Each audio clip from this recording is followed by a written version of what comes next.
동작. 3장에 들어와서 인간이 범죄한 것에 대한 인간론에 대한 하나님의 신론에 관한 것과 그리고 인간이 범죄하고 타락한 것에서 이야기가 쭉 해오다가 이제 마태복음까지 들어와서는 예수 그리스도가 누구냐, 그렇게 이제 쭉 설명해 오다가 이제 사도행전을 통해서 교회가 탄생이 되어지고 교회가 새롭게 예루살렘 교회가 날마다 부흥과 성장과 축복과 또 환난과 핍박과 또 축복과 말씀의 왕성함이 이 초대 교회 예루살렘 교회가 풍성하게 했다가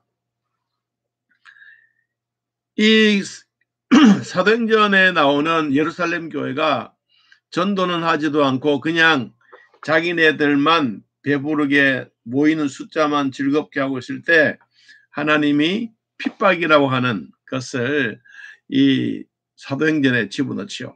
그러니까 사도행전을 통해서 어마어마한 핍박의 수류탄이 예루살렘에 뻥 터지니까 너도 나도 살 길을 찾아서 가족들과 손잡고 개나리 보찜을 싸서 저 멀리 고린도로 또한 갈라디아로 에베소로 빌립보로 골로새로 이 다 지역으로 흩어져서 이제 각 지역마다 성도들이 가서 이제 개나리 보찜을 풀고 주일이 되어졌는데 사람들이 모여서 주일날 어떤 목사님이 와서 계시는 것도 아니고 누가 예배를 인도하는 것도 아니고 그냥 모여서 넓은 광장 안에 이렇게 모여서 뭐 성경 찬송 들고 모이니까 335로 짝을 지우고 또 다른 무리가 모이고 이렇게 이제 많은 무리가 모여서 예배 드리는 공간이 된 거예요. 그때 핍박을 통해서 이 에베소에 모여서 있는 성도들이 믿음으로 살아가다 보니까 어려움도 있고 힘든 일도 생길 거 아니에요. 그러니까 이제 바울이 에베소에 있는 성도들에게 편지를 보내어서 사랑하는 여러분들에게는 찬송을 하십시오. 하나님은 찬송받으시기에 가장 합당하신 분입니다. 하나님이 우리를 선택해 주셨습니다. 예수 그리스도 우리를 구속해 주셨습니다. 성령님은 우리를 인쳤습니다. 인쳐서 하나님의 백성으로 삼아 주셨습니다. 그런 내용들을 이제 에베소서에 실어서 이 편지를 에베소 교회로 보냈습니다. 그 보낸 내용이 오늘 에베소서 1장입니다. 자, 오늘 말씀을 같이 한번 생각해 봅니다. 하나님의 뜻으로 말미암아 그리스도 예수의 사도된 바울은 누가 사도된 바울이 사도가 되었다. 그런데 우리가 성경에 보면 이 사도행전 1장에 사도는 어떤 사람이 되느냐, 예수님 시대에 같이 동거동락하고 십자가에 못 박아 죽는 그 과정도 다 눈으로 목도하고 살았던 그 시대 사람. 두 번째는 예수님의 부활을 목격한 사람. 이 사람들을 우리는 사도라고 칭했어요. 그런데 이 바울은 그때 그 당시의 사람이 아니지 않습니까? 스데반을 죽이고 초대교회가 왕성해지고 있을 때 그때 이 사울이라고 하는 이름을 가지고 교회를 잔멸하고 교회를 핍박했던 사람이 누구였냐 하니까 사울이었어요. 그러다가 이제 다메섹으로 예수 믿는 사람을 잡아다가 가두고 때리고 구박하고 환난과 핍박을 큰 문서에 담아서 가지고 가는데 예수님이 탁 나타나서 네가 왜 나를 핍박하느냐. 이때부터 이 사울이 꼬꾸라지고 3일 동안 금식하고 앞을 보지 못하고 있다가 아나니아 목사님을 만나서 안수를 받고 그는 눈이 띄어졌어요. 이때부터 시작해서 교회를 핍박하고 교회를 잔멸하려고 했던 그 마음이 싹 가버리고 누가 그 속에 들어가느냐? 예수님이 사도 바울 마음속에 쏙 들어간 거예요. 사울의 마음속에. 그리고 3년 동안 그는 광야에 가서 저 멀리 하나님의 말씀을 배우고 훈련 딱 가서 신학을 공부하고 돌아왔어요. 이때부터 시작해서 그는 사도라고 불렀습니다. 사도는 보내심을 받은 자다. 바울은 그리스도 예수에게서 직접 보내심을 받은 자다라는 이 말과도 같습니다. 바울이 사도가 된 것은 자기가 원해서 된 것이 아니고 다른 사람이 시켜서 되는 것도 아닙니다. 순전히 하나님의 뜻으로 다른 사람이 시켜서 된 것이 아니고 순전히 누가 하나님이 시켜서 했다고 갈라디아서 1장 1절에서 말씀하고 있습니다. 제가 갈라디아서 1장 1절을 제가 한번 읽어보겠습니다. 사람으로서 난 것이 아니요 사람으로 말미암은 것도 아니요 오직 예수 그리스도와 그를 죽은 자 가운데서 살리신 하나님 아버지로 말미암아 사도된 바울이 되었다. 하나님 아버지로 말미암아 됐다. 나는 사람의 뜻을 가지고 온 것도 아니고 사람에게서 난 것도 아니고 사람으로 누가 시켜서 된 것도 아니라 하나님의 뜻을 가지고 내가 하나님 앞에 부름받은 하나님의 종이 되었다. 이 말입니다. 자, 에베소에 편지를 보내는데 누구에게 편지를 보내느냐 하니까 1절에 그래서요. 그리스도 예수 안에 신실한 자들에게 편지를 보낸다. 신실한 사람들. 신실한 사람들은 누구냐면 믿는 자의 대명사입니다. 다시 말하면 성도는 신실해야 합니다. 진실해야 되고 정직해야 되고 성도에게는 선한 양심이 있고 그 선한 양심이 하나님을 찾아갑니다. 선한 양심이 하나님을 찾아갑니다. 성도는 선한 양심대로 걸어가고 선한 양심은 거짓이 없고 신실하고 진실합니다. 중생한 영으로 사는 사람은 선한 양심대로 모든 말과 행동을 함께 하고 있습니다. 그러므로 오늘날에는 우리 성도들이 열심만 있고 모든 것이 좋을 줄 알고 있지만 열심도 있어야 되지만 뭐 드셔야 되느냐? 신실도 신실, 정직 이것도 함께 있어야 됩니다. 이런 것이 없으면 하나님의 뜻대로 살아갈 수가 없기 때문입니다. 자, 2절 말씀에 하나님 우리 아버지와 주 예수 그리스도를 쫓아 은혜와 평강이 너희에게 있을지어다. 바울이 편지를 보낼 때마다 항상 서문에 보면 내가 누구에게 편지를 보낸다. 그리고 하나님 안에서 성령 안에서 그리고 은혜와 평강이 너희에게 있을지어다 라고 소개합니다. 저도 오늘 여러분 앞에 편지를 보내면서 샬롬이라고 했어요. 샬롬. 주 안에서 평안하셨습니까? 이렇게 물었습니다. 여러분 이 은혜는 하나님이 거저 주시는 것. 하나님이 거저 주시는 것. 누구를 통해서 주느냐? 예수 그리스도를 통해서 우리에게 구속해 주시는 전체의 하나님의 선물, 하나님의 은혜를 우리는 은혜라고 말합니다. 거저 주시는 것, 하나님이 주시는 선물인데 이것은 사람이 사람에게 갖다 주고 돈으로 사는 것도 아니고 물건과 바꾸는 것도 아니라 하나님이 누구를 통하여 예수 그리스도를 통해서 우리에게 구속해 주신 하나님의 선물로 주시는 이 전부를 우리는 뭐라고 말하느냐? 은혜다. 은혜. 구속에 완성시켜 주셨던 하나님의 선물이 우리는 은혜다. 그러세요. 그러니까 두 번째 나온 단어가 뭐예요? 평강이라 평강. 평강이라고 하는 것은 성도가 은혜 속에 있을 때 하나님이 주시는 영적인 평강입니다. 영적인 평강. 우리가 은혜 속에 있다. 은혜 속에 있다. 은혜 속에 있을 때 하나님이 주시는 영적인 평강. 그러면 은혜보다는 평강이 더 넓은 것이죠. 은혜보다는 평강이 더 크다고 보면 됩니다. 하나님의 은혜 속에 사는 사람에게는 참된 평안이 있습니다. 근심이나 걱정이 변해서 기쁨과 노래가 되는 것이 성도입니다. 성도가 하나님의 은혜에 떠나면 평안이 없고 외부적으로 평안한 것 같아도 심령 속에는 진짜 말할 수 없는 고통이 옵니다. 여러분 겉으로는 웃는 척 하더라도 속이 막 불 끓고 있으면 그 마음은 어디서 표출됩니까? 얼굴로 나타납니다.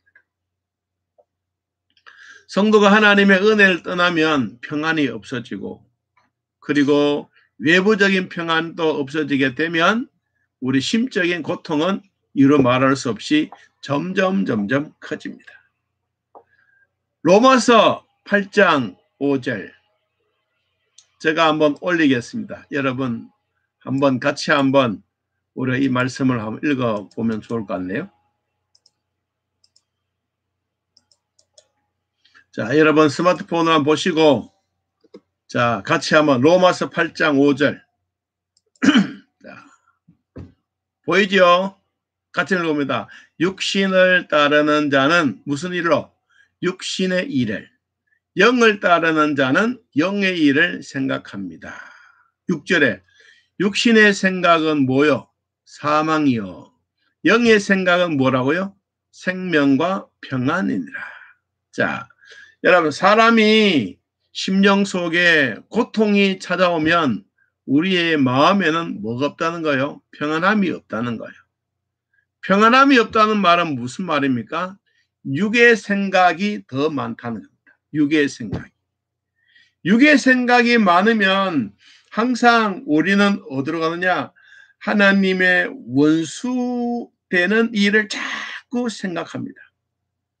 그리고 하나님을 기쁘시게 할 수 없는 일만 자꾸 골라서 합니다.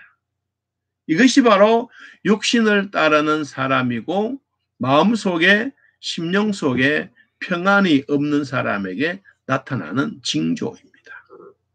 반대로 영의 사람은 예수님과 함께 동행하고 하나님 말씀과 더불어 살아가는 자에게는 영의 사람은 뭐냐? 영을 따르는 자는 영의 일을 생각한다. 다시 말하면 우리가 우선순위를 어디에 두느냐? 우선순위. 주부라면 제일 먼저 생각하는 게 뭐겠어요? 주부라면 자기 가족, 아이들 챙기겠죠. 그다음 남편.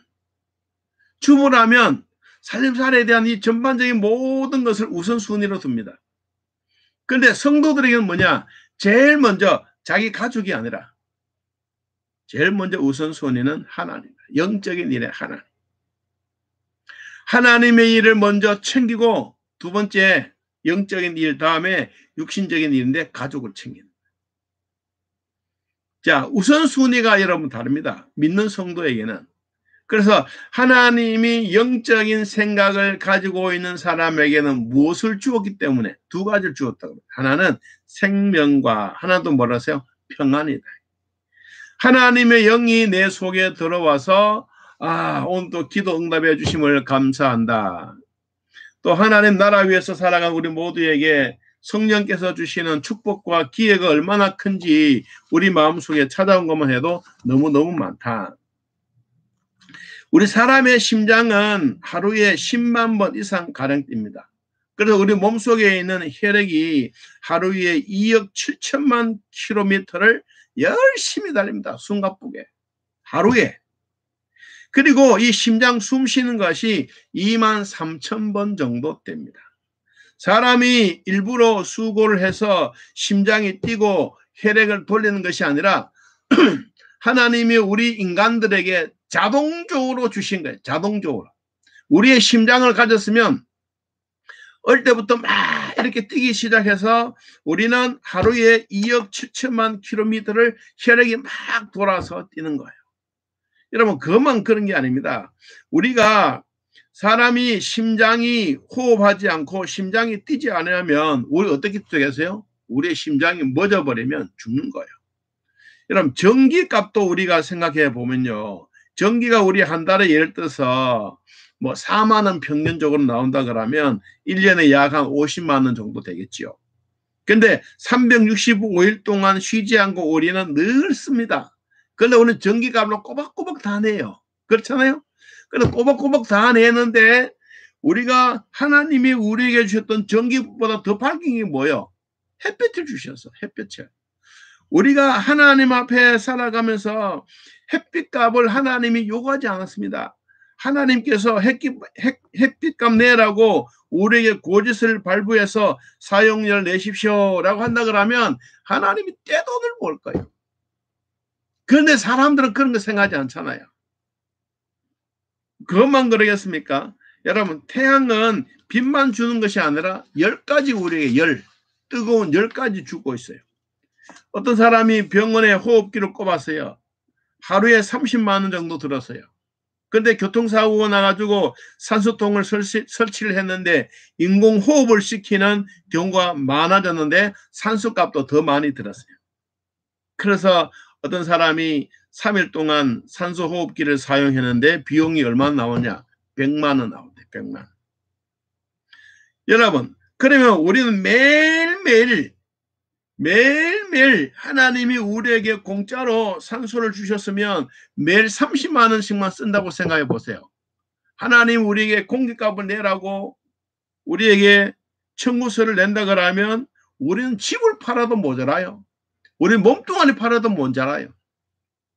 하나님이 우리에게 하나님을 기쁘시게 할 수 있는 뭘 먼저 주셨어요? 영의 생각. 여러분, 교회 나오는 것 감사하고 예수 믿는 것을 진짜 감사하길 바랍니다. 아멘.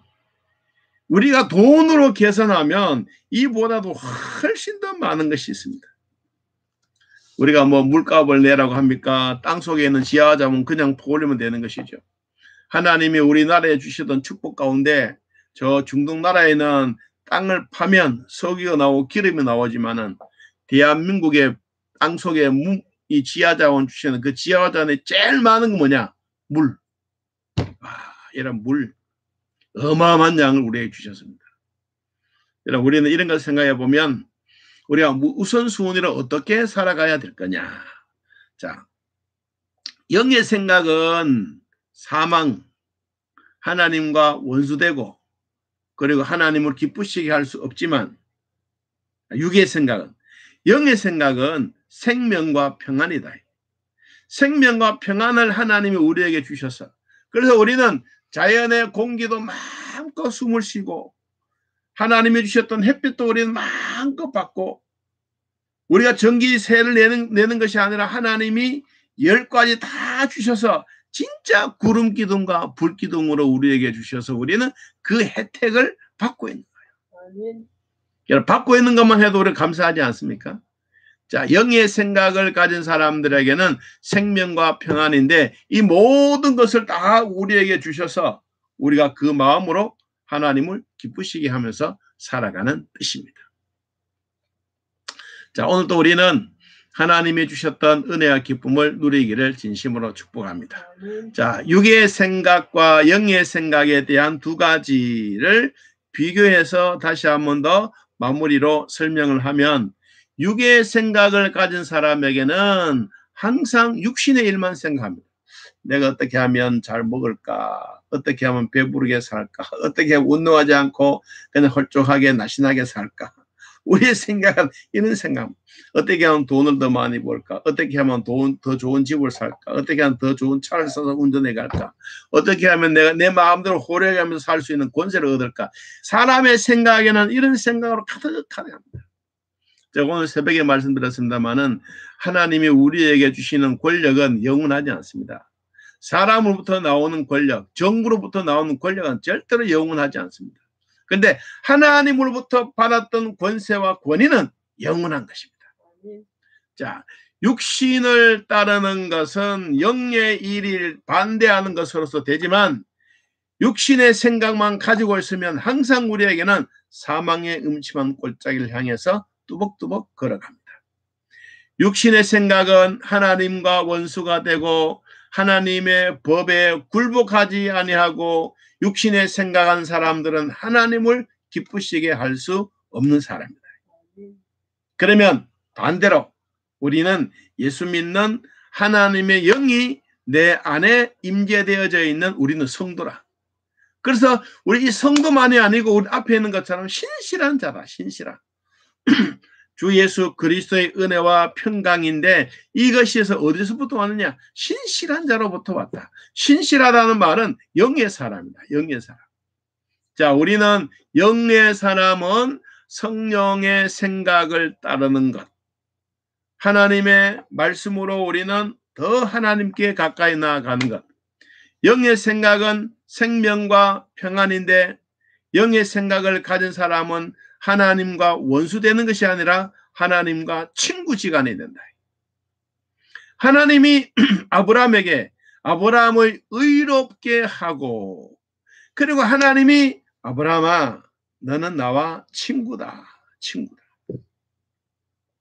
예수님도 요한복음 15장에서 가지나무 둥치에 대한 설명을 쭉 하고 계시다가 나는 너와 친구다.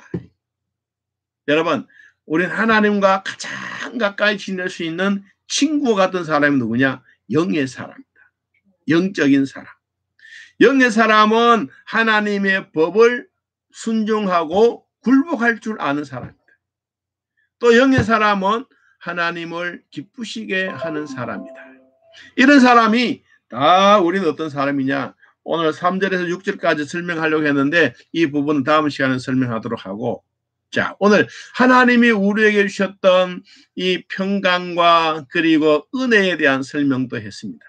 그리고 바울이 사도라고 하는 뜻을 가졌던 이유도 설명을 했고, 그 가운데 신실한 종들에게 바울이 편지를 보내어서 에베소 교회가 어떻게 하면 더 건실하고 더 튼튼히 서갈 것인가, 그 편지에 대한 내용을 우리가 소개를 했습니다.